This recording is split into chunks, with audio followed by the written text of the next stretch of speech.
started this firm almost 20 years ago, and as of today, our equipment base alone is over $1 billion. It's just been God.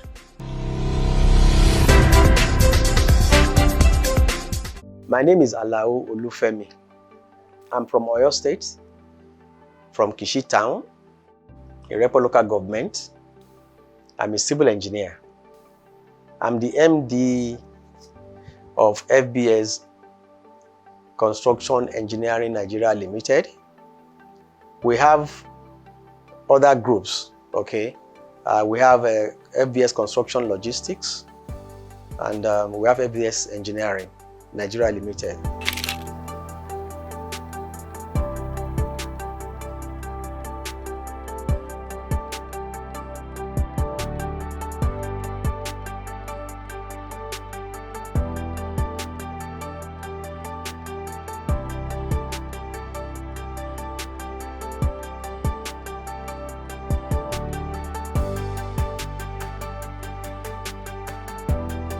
When we were growing up, it wasn't very rosy because sometimes it takes our parents to go borrowing before they could pay our school fees.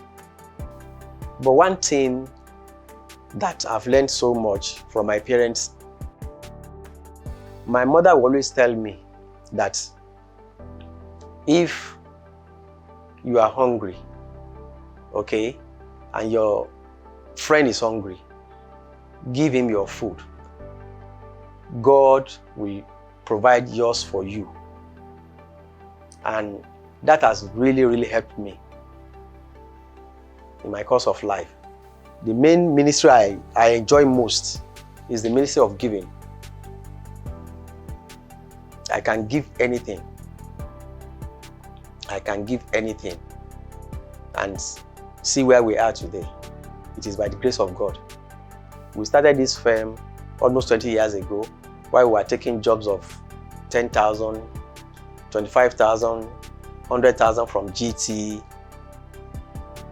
And as of today, our equipment base alone is over $1 billion.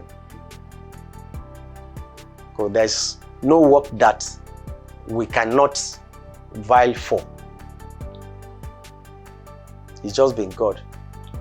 And what I took from my dad is my father didn't go to school at all, but he eventually learned how to read and write. So what my father always tells me is that try as much as possible to pay your tithe. He always tell us to pay our tithe. With my tithing, all I have achieved today, I know it has added a lot to it. Because while others are getting things, maybe buying things for 10 naira, miraculously I can get it for 2 naira. And that's how it has helped me. Some equipment that some of my friends will buy for maybe 10 million. It will just come anyhow to me for 2 million. And those are the benefits I've derived from tithing.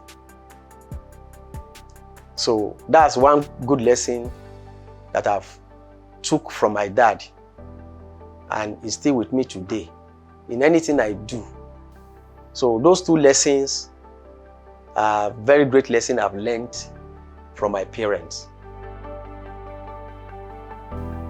My family life, okay, I'm married, happily married, with 3 kids. We had 5 years interval within our kids. What makes me think in that direction is there is a saying in Yoruba that Omo bere osibere. Okay, it means the more you have children, okay, the more you get into poverty. Okay, because you will not be able to take care of them well. So basically, I think that was why I opted for fewer children. And another thing that I practice very well is I don't procrastinate at all. Never. Anything that comes to my head, 1, 2, I'm doing it.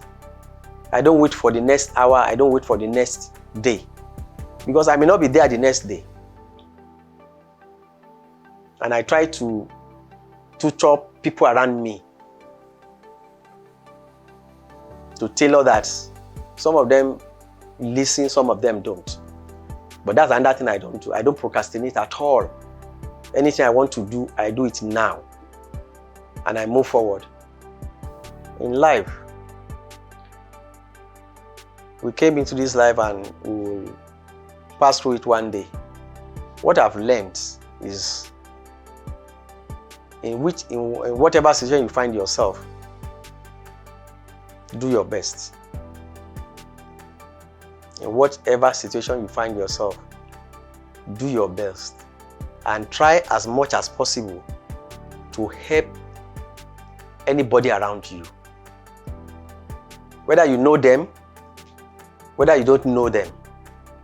I don't even know how many people from my area and some other places that have paid their hospital bills that I don't even know.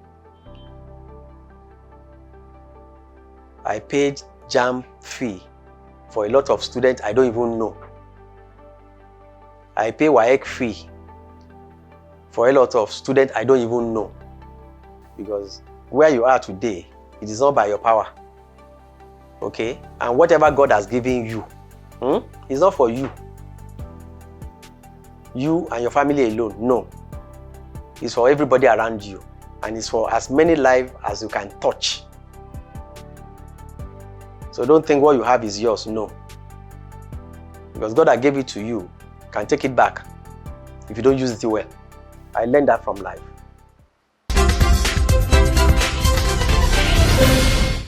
So I went into doing labor work at a site.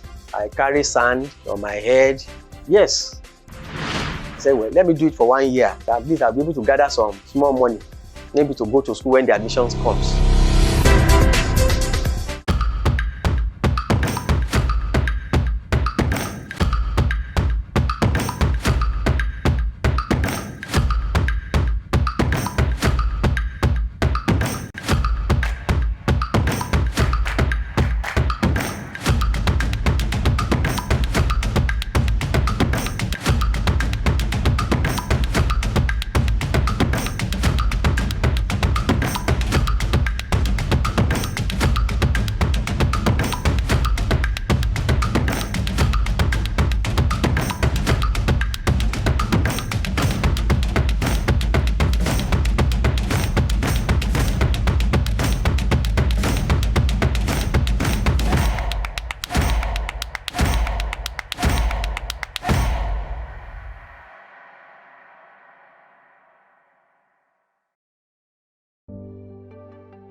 When I left school and I was looking for a job, for the first year, there was no job. So at that time, I was going to Cotonou to go and be bringing in cars for people. So I did that for about 1.5 years. So thereafter, my elder brother used to know one guy, Abdul Fatai, I can't remember his name. He's an engineer as well. So he introduced me to him, and Abdul Fatai introduced me to engineer Olumide. Okay. I was employed. So that was when I went back to work in my area of specialization.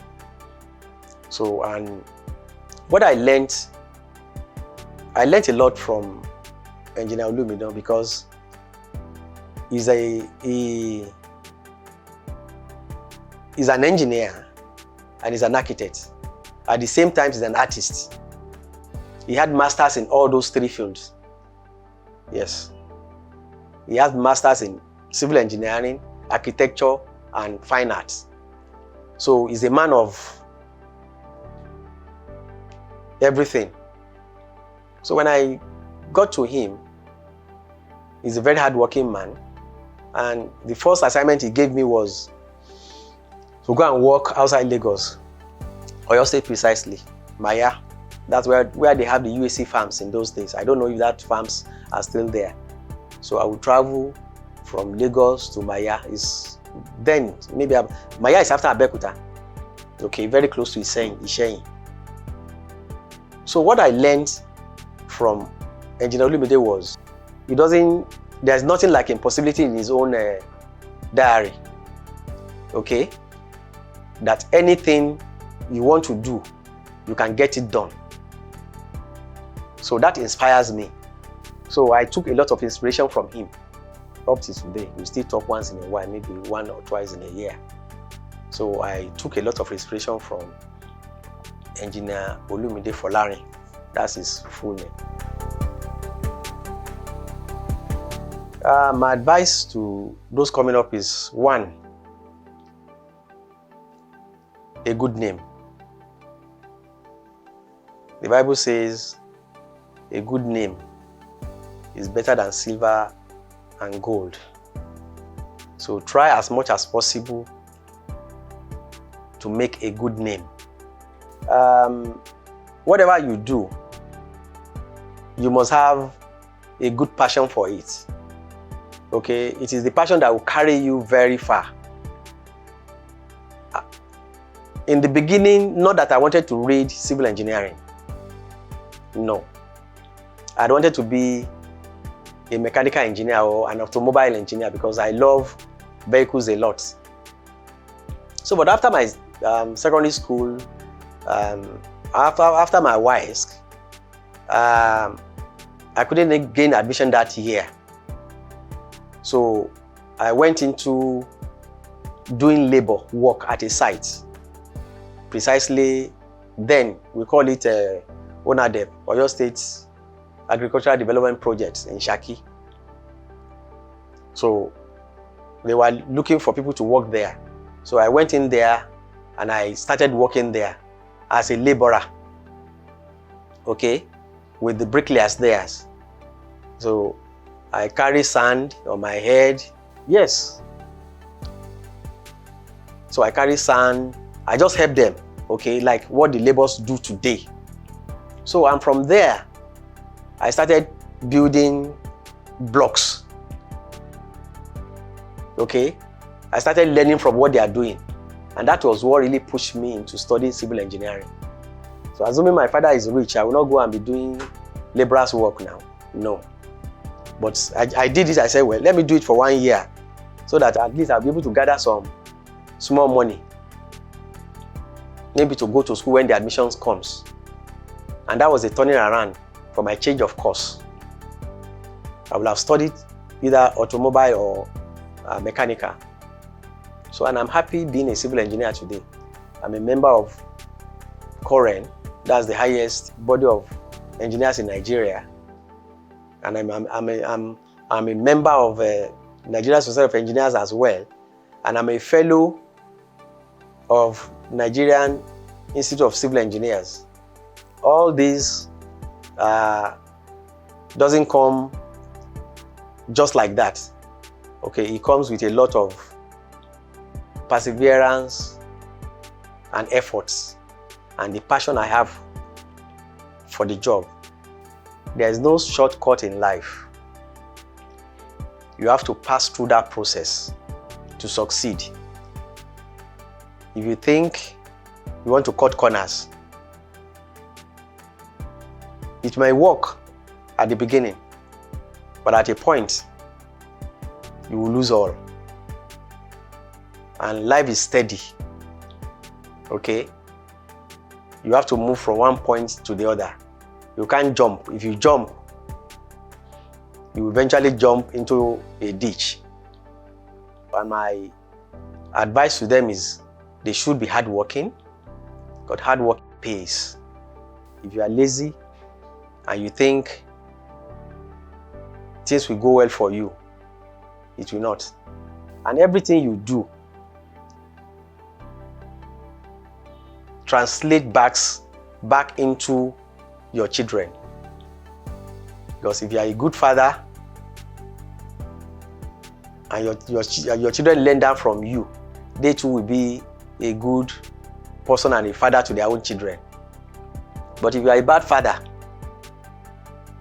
they will learn it from you as well. And that's how your generation will be going down. So try as much as possible to make sure that whatever you do it right. We are not perfect and we can never be perfect. Okay, but whatever your conscience tells you that is not good, try as much as possible to stay away.